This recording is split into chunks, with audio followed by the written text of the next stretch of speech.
Welcome to Cross-Border Tax Talks, where we discuss the latest trends in international taxation, from U.S. tax reform to the OECD's latest developments. I'm Doug McHoney, PwC's International Tax Services Global Leader. PwC's Pillar 2 engine, powered by Beacon, is a game changer for Pillar 2 modeling, provision, and compliance calculations.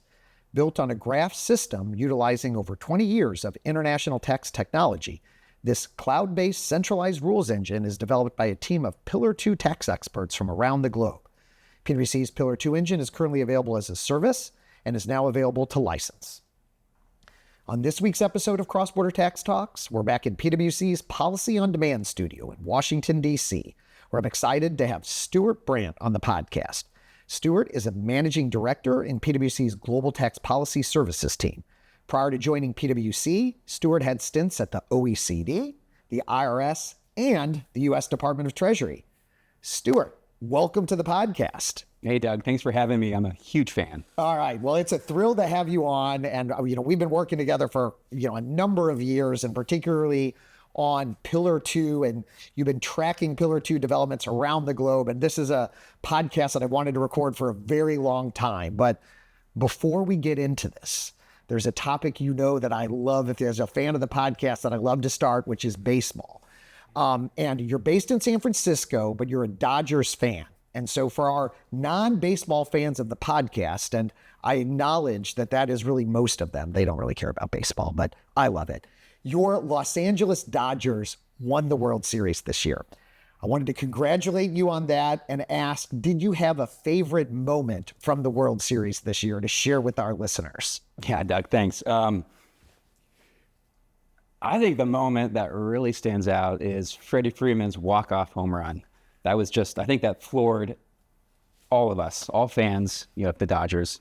Yeah, and the first walk-off grand slam home run in any World Series, and they've been playing these, 120, 130 years.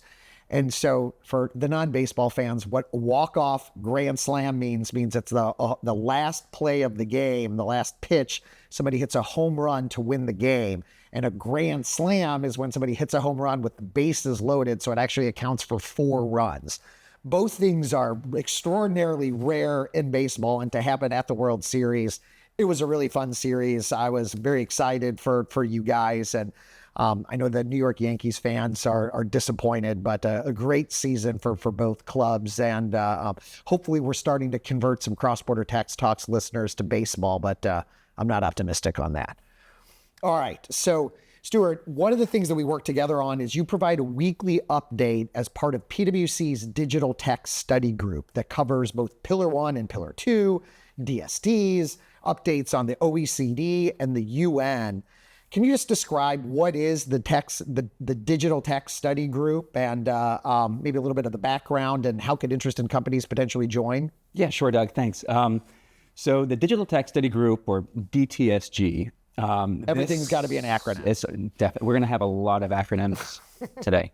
This was a group that was originally formed by our global tax policy leader, Will Morris, 8 years ago. I think when Will had formed this, it wasn't clear that this was going to still be going on to today. Right. But it is. So what we do for our members is we pretty much track, provide observations on pretty much all things related to the pillars. And more recently, this work has also been looking at what's going on at the United Nations as well, on taxation of the digital economy.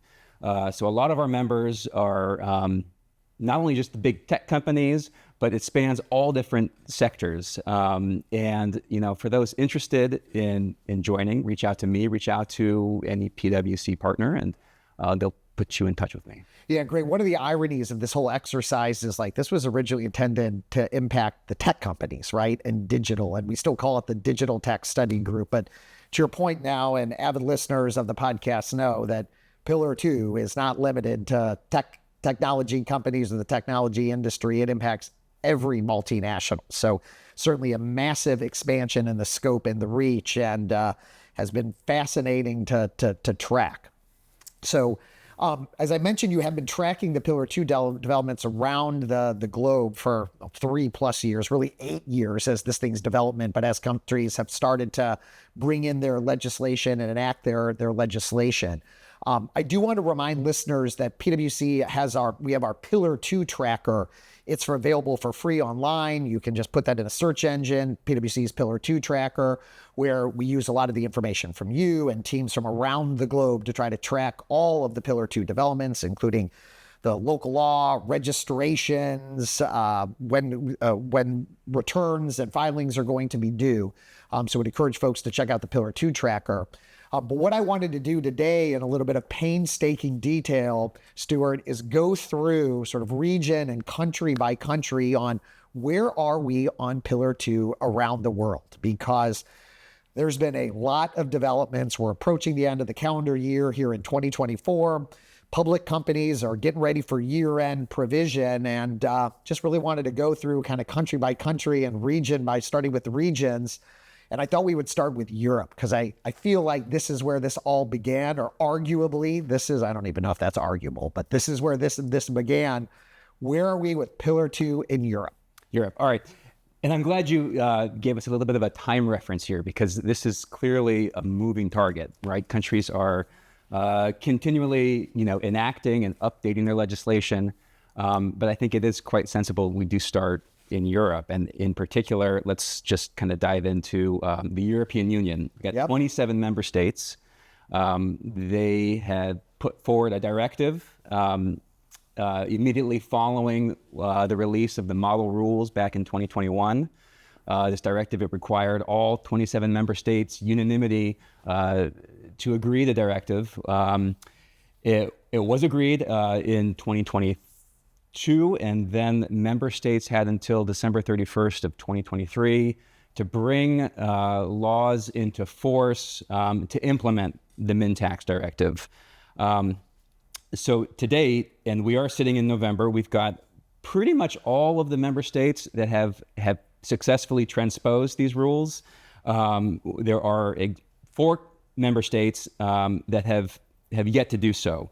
And in fact, the EU Commission has been taking a somewhat of a no mercy approach here, and they've launched infringement actions earlier this year. So starting in January, the Commission opened, formal infringement proceedings on 9 member states. In May of 2024, they essentially sent, letters to these states, reasoned opinions.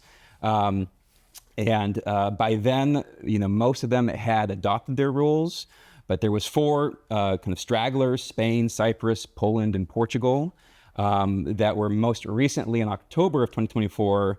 The Commission had announced its decision to refer all of these states to the European Court of Justice for failing to enact the directive. Immediately following that, Portugal did adopt its rules. Yep. So, the remainders, we've got Spain, Cyprus, and Poland. Cyprus and Poland, their legislation is very advanced. I think even by the time that this airs, they probably will have their legislation being formally adopted. Spain, I think we've got a question mark there. There's no majority in the government. So it potentially is unlikely to adopt the legislation by the end of this year. I think it's also important to note that the directive does allow deferral for member states that have less than 12 ultimate parent entities headquartered in their jurisdiction. The deferral is for up to an additional 6 years to implement the income inclusion rule, the IIR, as well as the UTPR, the undertax profits rule. So they have until January 1st of 2030 to do so. On that list, the countries that qualify that have elected deferral is Malta, Latvia, Lithuania, Estonia, and Slovakia. I think it's important to note, though, Slovakia has opted to adopt what's referred to as a qualified domestic minimum top-up tax, effective in 2024. The others are deferring. Deferral, although it means that other member states, they can apply the UTPR, the UPEs in those deferral states, starting this year. Yeah, and it's interesting with Slovakia, right? Because they'll have the QDMTT, but they do not, like the rest of the EU, have the income inclusion rule and then the UTPR effective next year. Maybe before we leave the EU, just one point on Poland. I know one of the challenges in Poland, and frankly, this may be applicable to other jurisdictions as well, is the ability to be able to do retroactive legislation. And this is a topic that we've mentioned quite a bit on the podcast, is that, based on constitutional or other provisions in certain countries, it may be difficult to be able to do retroactive legislation.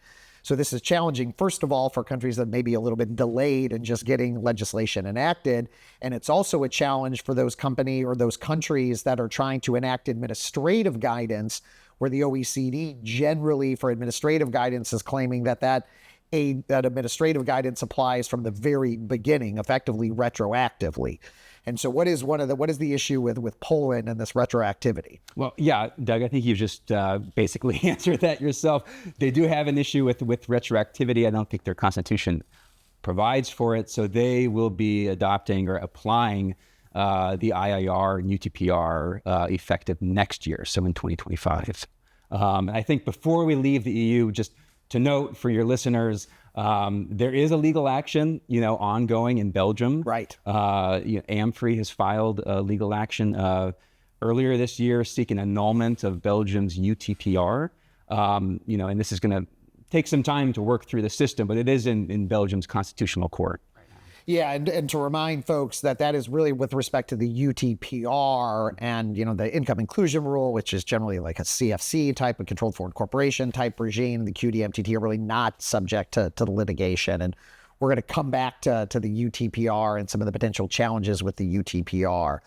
But so beyond the EU in Europe, what's the status with some other countries? All right, so outside of the EU, still in Europe here, United Kingdom. They have, very comprehensive legislation, probably the most comprehensive we've seen. They've picked up all of the administrative guidance, right?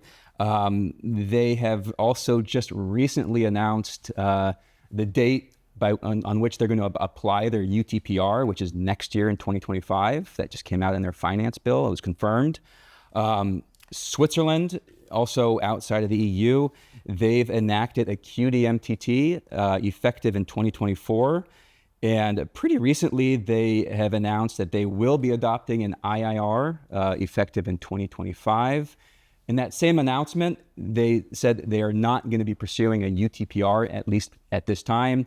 They did commission an expert opinion from an academic at the University of Zurich that wrote about the UTPR, its constitutionality, and cited some concerns, particularly that AMFRE legal action in Belgium is a concern, as well as potential U.S.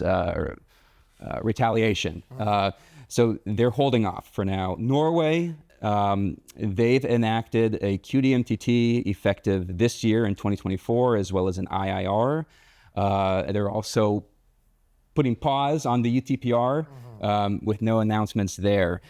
Liechtenstein, also QDMTT and IIR in 2024, as well as a UTPR next year in 2025. The Crown dependencies, we've got the Isle of Man, Guernsey and Jersey. They're all kind of taking a similar approach where they're looking to adopt a QDMTT and an IIR in 2025. All of them also kind of taking a wait and see approach on that UTPR. This is a common trend. I think right, there's going to be a common trend here. The last one on my list here is Iceland. They've got an open consultation, but I think the dates are to be determined. And as we look at sort of the proportion of countries relative to the region, obviously Pillar 2 is way more further along and developed in Europe than elsewhere, with obviously all the EU required, with the exception of those countries that don't meet the UPE requirements, enacting QDMTT, IR, and then the UTPR next year. And it will be very interesting to see how countries particularly go with the UTPR, particularly given the recent election of Donald Trump and what may happen in the U.S., which we are going to cover a little bit later here in the podcast. So let's move to the Americas now, and maybe we'll start in the South and work our way up. So where are we in South America? South America. Okay, so Pretty recently, Brazil, they, as at least for an executive action, Right. they have put forward a provisionally, I say provisionally, because this action does need to go through their Congress, but they call this a social contribution on net income, but it's supposed to be designed in line and qualify as a qualified domestic minimum top-up tax. And they are looking to have this be effective starting next year in 2025. And I think this took many of us by surprise when they came out. And I think the concern for those policymakers was protecting the base, particularly for incentives that the Brazilians offer. And I think it's also not a surprise that they have not instituted an income inclusion rule, because generally their CFC regime is already a full inclusion regime. But I was a little bit taken aback with the QDMTT proposal or for Brazil. So I thought that was pretty interesting. And then there's also Colombia has been around in the game for a while. For a while. I mean, I think they had, pretty significant tax reform at the end of 2022. And they were one of the first out of the gate. They did adopt, an AMT. It's not necessarily a QDMTT. It's not an IIR. It's not a UTPR. But they do have an AMT that is currently at a rate of 15%. Pretty recently, they've proposed to increase that to 20%. But that's effective January 1st of 2023. Yeah, so that's an alternative minimum tax. And you wonder if it was sort of in response to or at least with the way the tea leaves were heading for Pillar 2. But it is a different base, to be very clear. We've recently had somebody on with the CAMT, the corporate alternative minimum tax in the U.S., and we've explained ad nauseum why the CAMT is not a domestic minimum top-up tax. But I do think it's interesting that Colombia was really one of the first ones to potentially respond and to protect their base. Right. All right, so we just have those two countries in South America, but let's head a little bit up north towards the Caribbean. Okay, so I think let's start with Barbados. I think it's pretty unique. I think they've adopted a QDMTT effective in 2024. A lot of folks call this a defensive QDMTT, at least for the 2024 tax year, because it's only applicable if a multinational company is subject to another country's top-up taxes. Right. If they're not subject to Barbados's. Yeah, so I think just to clarify that, so I think the example for that is, well, if Barbados is the direct subsidiary of the U.S. and the U.S. has not applied an IR, then that QDMTT is not going to kick in. But if Barbados is held by, let's say, the U.K. that has an IR for 2024, then the QDMTT does kick in. And then obviously with the undertax profit rule coming in 2025 in a number of countries, then if Barbados is part of that group, then Barbados is going to be subject to those rules, and then the QDMTT would kick in. But it's very interesting how some of these countries are positioning themselves and adopting this. So I like the way you refer to that, Stewart, as a defensive QDMTT and DQDMTT. Okay, another acronym there. So the Bahamas, they have a process is ongoing. They have an open consultation. They have draft legislation for a QDMTT effective in 2024. It is draft. I think most recently this bill was presented to their House Assembly, and it's looking to be passed by the end of the year. Again, it's retroactive to the beginning of 2024. Bermuda, another interesting case here. They don't necessarily have a QDMTT, IIR, UTPR, but they have adopted a new corporate income tax regime at a rate of 15% that's going to become effective in 2025. Curacao, I think just earlier. We might want to call that a defensive corporate income tax. We could even call that the DCIT. DCIT. Okay, I think we're coming up with new acronyms. Curacao, just pretty recently, a couple of days ago, they came out with a draft of a QDMTT and IIR to be effective, both effective in 2025. Jamaica is also looking to adopt some form of these rules. They've said that they're committed to adopting a QDMTT that's in line with the Globe rules. That was announced earlier this year in March, but I think timing is TBD there. Jamaica also similarly, they've also announced that they are intending to adopt some form of these rules. what's interesting is, moving outside of the islands, but coming back onto North American continent, Mexico. They have made a kind of a formal indication that they will be adopting, but that's just about it. We haven't seen draft legislation, and I think timing is still to be determined. Skipping over the United States just briefly, but going further north to Canada. Canada has enacted its Pillar 2 legislation with a QDMTT effective in 2024, same as an IIR for 2024, as well as a UTPR in 2025. Yeah, so Canada is implementing all three. And then maybe just to comment on the U.S., obviously the U.S. has not enacted Pillar 2, and I think that with the election of Donald Trump and a sweep of Congress, of both chambers of Congress, the Senate as well as the House of Representatives winning Republican, I feel very confident in saying that, at least during the Trump administration, that the likelihood of the U.S. adopting or enacting Pillar 2 is remote, or slim to none, or as close to zero as you can get on the statistical probability index. Do you generally agree with that? Yes. Yeah. So will be interesting to see how that plays out, and then we're going to come back when we get around the world to really try to understand what some of those repercussions of that Republican sweep could be on Pillar 2 as a whole. So let's move then to the Asia Pacific, and maybe we start with kind of the South, and as we've been working our way up, and with Australia, New Zealand, and then Asia, and then also don't want to forget about the Middle East. Okay. So Australia, they have their process is ongoing. They've got draft legislation that is going to be retroactive to 2024 for their QDMTT and IIR, as well as looking to adopt their UTPR in 2025. New Zealand, they have also they've enacted legislation with a IIR effective in 2025, as well as a UTPR in 2025 as well.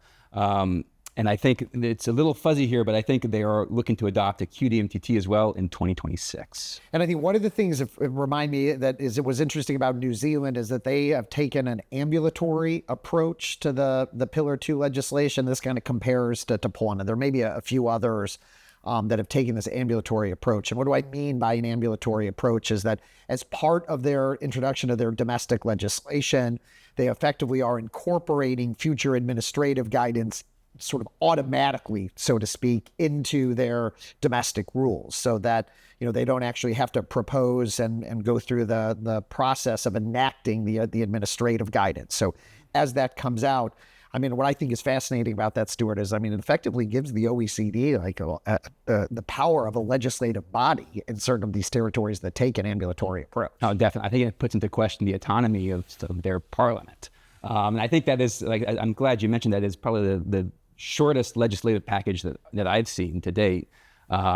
Basically, incorporating, as you mentioned, not only the globe rules, the commentary, all the already agreed administrative guidance, but future administrative guidance as well. Yeah, it's fascinating. Yeah. All right, so up to maybe mainland Asia. Mainland Asia. So South Korea, right? There was a lot of attention on South Korea earlier this year with some potentially mistakes with their UTPR application date. Yeah, they went potentially was going to be in 2024. That's right. It caused a big panic. A big panic. They have since fixed that. But so South Korea, they have enacted legislation, as I mentioned.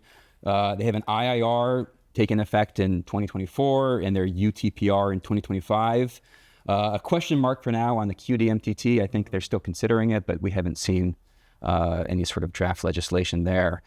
Thailand, they do have draft legislation. They're looking to incorporate a QDMTT, IIR, and UTPR effective next year in 2025, which I think is going to be a theme here going forward, because some of these other countries I'm going to mention are looking to adopt all of their rules starting next year.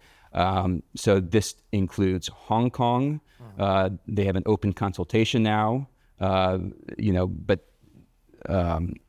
for the QDMTT and IIR, but nothing on the UTPR. Yeah, and I think they've said that is their intention to implement a qualified domestic minimum top-up tax next year. And obviously, given their low corporate tax rate and just the nature of their tax system with kind of this offshore regime, I think many that operate in Hong Kong are at risk of being below the 15% Pillar 2 rate, again, just from the nature of the lower statutory rate and their sort of territorial system of taxation. So certainly something for those that operate in Hong Kong to keep an eye on. Definitely.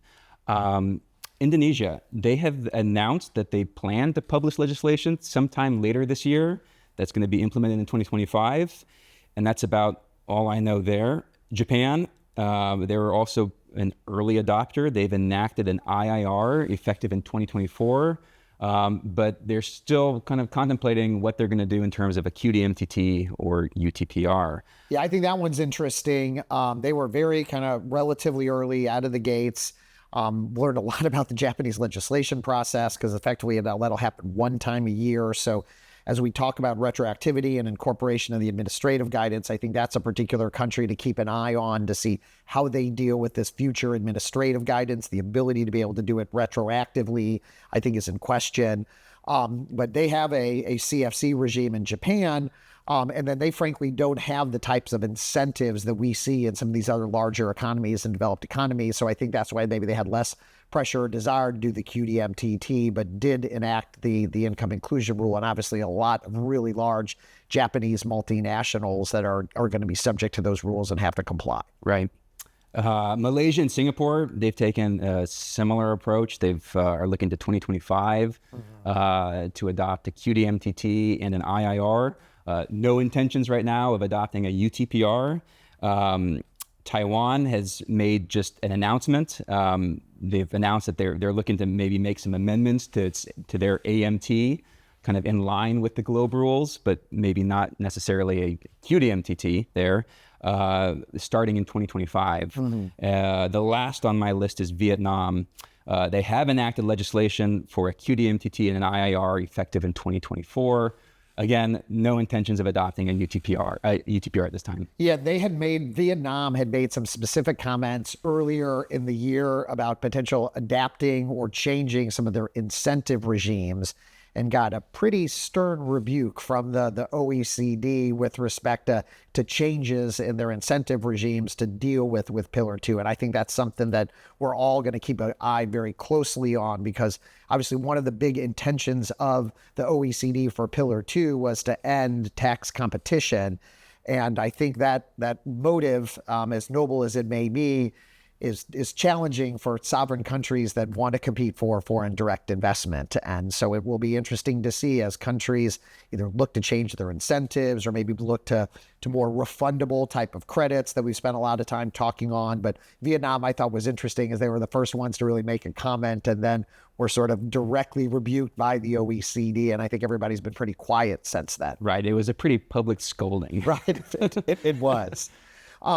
And then heading a little bit sort of around the Middle East before we come to Africa. I know we have an example of the defensive corporate income tax. I don't know, like I've just created a new acronym here with the UAE, for example, that has introduced a corporate income tax of 9%. And I'm not sure that was a direct response, but sort of timing was might be indicative of that. But otherwise, I think relatively quiet in the Middle East. Right, relatively quiet. I think if we want to put Turkey in that bucket as well, they have enacted a QDMTT and an IIR effective in 2024, as well as in Turkey. In Turkey. Right.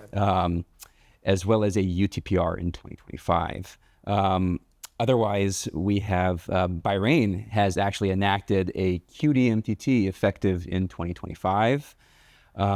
Israel has pretty recently made some announcements that it's looking to adopt a QDMTT in 2026. Yeah, and I think for Israel particularly, that is another jurisdiction that has a number of different incentives, particularly for the technology industry, which is one of the reasons for the success, frankly, and just a lot of big technology and similar type of life sciences companies in Israel. So something for those Israeli parented companies to be mindful of with Pillar 2. And then, Right, and just before we move on, Doug, Qatar is actually they've already opened a consultation, and that was kind of centered around their proposal to adopt a QDMTT in 2024. okay. So then let's move to, last but certainly not least, Africa, where we have, one of the biggest groups of countries, but really only a couple or a few that have even sort of mentioned or addressed Pillar 2. Right. So Africa, we've got 54 countries in Africa, and we have one of those countries that have actually enacted Pillar 2 legislation, and that's Zimbabwe. They have a QDMTT effective this year in 2024. Two others, South Africa, they have draft legislation for a QDMTT and IIR effective in 2024. And Kenya, they also have a draft legislation for a QDMTT effective in 2025. Yeah, and I had the opportunity, Stewart, a few weeks ago to go to Africa and meet with a number of clients, policymakers, as well as some of our colleagues. And, obviously in those developing countries, and many of those countries that are developing, they have a lot bigger challenges than, frankly, corporate income taxes, let alone Pillar 2, insofar as an informal economy. And it was really a reminder to me of, the challenges, particularly for developing countries, and had the opportunity to chat with some of the policymakers and tax administrators in South Africa that are actually going to be responsible for administering this. And just the complexity of Pillar 2, which we've spent a lot of time on, I think just makes this a real challenge, particularly, again, for developing countries. And it sort of does beg the question of, like, how much do these developing countries, this was sold as an opportunity to help those developing countries. And I think many of them are now questioning, what they have to gain. Maybe the other comment, and I would love any of your thoughts on Africa, is that, many of the countries in Africa, and particularly the developing countries in Africa, use incentives to be able to generate foreign direct investment to help the economy, and use tax incentives. And so those tax incentives are now significantly at risk of being taxed by somebody else. And, those developing countries that are trying to attract that investment do not have the resources to be able to even enact a QDMTT or administer a QDMTT to protect that base. And so I think many of them are rethinking now incentives and just saying, hey, Pillar 2 may be too complex, but do we need to rethink our incentive structure to try to attract that foreign direct investment to grow the economy? That's right, Doug. I think it's not just unique to African countries, but No. I think a lot of countries are looking at their existing incentives to try to either reform them, rework them to make them, as the model rules call, qualified refundable tax credits that have a more favorable treatment than non-qualified credits. Well, that was quite a list, Stewart, but maybe sort of stepping back now from all these sort of individual countries and where we are, a very common question that I've been getting from, frankly, policymakers, from taxpayers, from our colleagues is, how will a Trump administration with a Republican-controlled Congress impact Pillar 2? And specifically, is Pillar 2 dead now that we have a Trump and a Republican-controlled White House? What is your answer to that? And then I can share my Right. I think it's a resounding no. I think, we've just gone through the world. The OECD will tell you there's about 45 countries that have enacted legislation. They expect another 60 to have enacted legislation by the end of next year. So again, no. But I do think it puts into question the Trump kind of trifecta presidency going forward, into question the UTPR. Yeah. They have been, Republicans in both the House and the Senate have been pretty vocal, and this is even under Biden's administration, of their discontent with the UTPR and its potential extraterritorial application on U.S. M&Es. I can't count how many letters have been sent back and forth, whether it's to Treasury or to the OECD Secretary General. There was a delegation that went to Paris last summer as well, with essentially two retaliatory bills that came out of the House that were pretty focused on the UTPR. And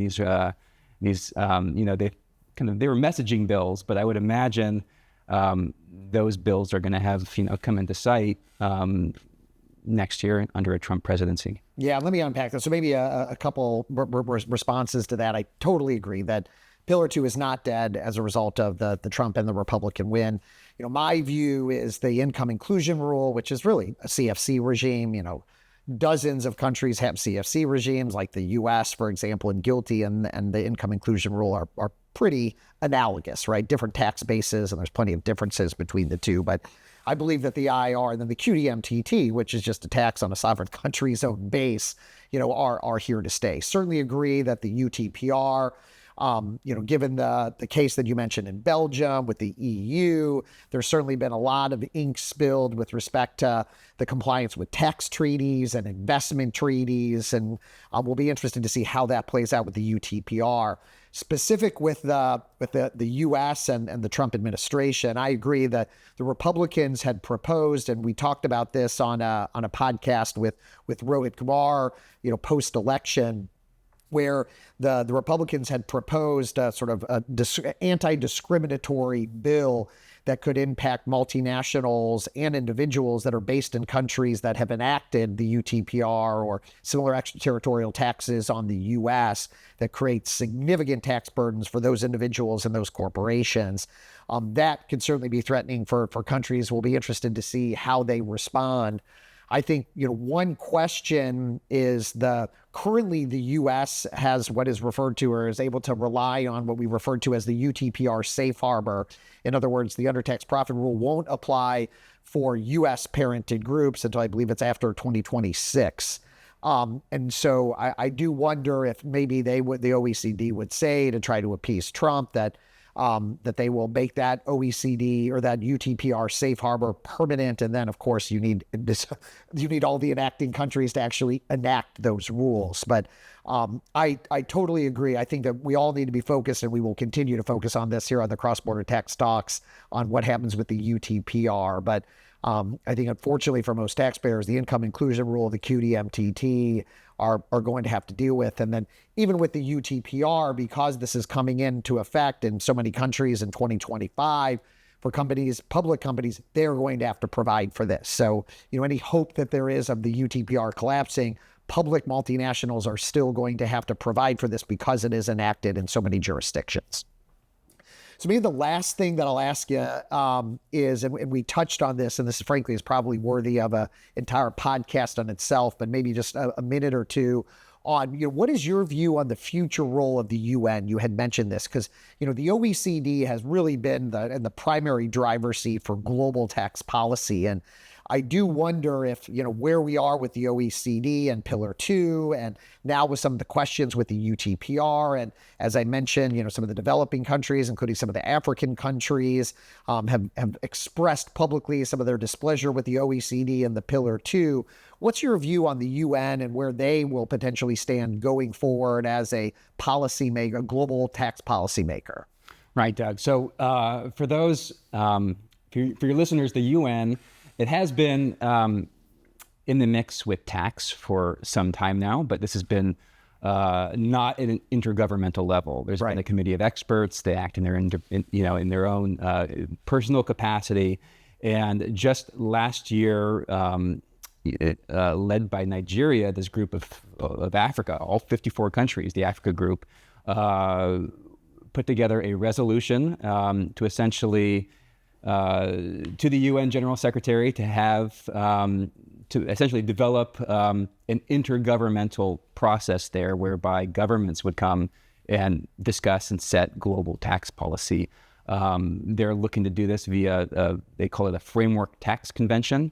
So think of that as an umbrella agreement with various protocols that could be developed underneath it.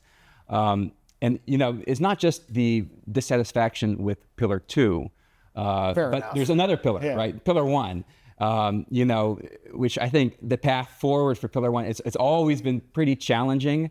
I think now, more clarity has come that it's just, probably never going to be enacted. But we do need closure there. I think the MLC needs to be released. I think countries need to come together and discuss it and figure out if there's another multilateral solution to address some of the issues that the MLC was trying to address.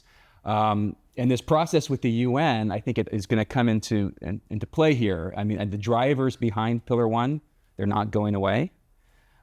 So you see a lot of developing countries looking to the UN to essentially develop, some multilateral solutions to address those same types of issues. Yeah, to really try to solve what the OECD hasn't. So we'll continue to keep an eye on that, but I certainly agree with that. I think that the UN's role will be increasing potentially significantly over the next few years from a global tax policy perspective. Stewart, this was fascinating. I've been really excited about this podcast. This is great. Appreciate the overview and then all the work that you do. And again, would encourage listeners to check out our Pillar 2 tracker if you do want, if you weren't taking notes and want all of the status on a country by country basis of where we are for Pillar 2. So thanks for coming on, Stewart. Yeah, thanks for having me. Okay. So thanks for tuning in to this week's episode of Cross Border Tax Talks. Thank you, Stewart Brant, Managing Director at PwC's Global Tax Policy Services team. I'm Doug McHoney, PwC's International Tax Services Global Leader. Stay tuned for another exciting edition of the Cross Border Tax Talks podcast.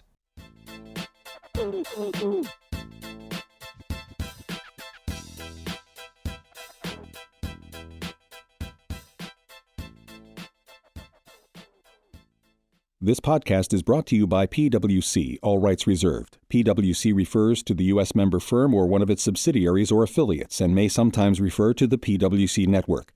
Each member firm is a separate legal entity. Please see www.pwc.com/structure for further details. This podcast is for general information purposes only and should not be used as a substitute for consultation with professional advisors.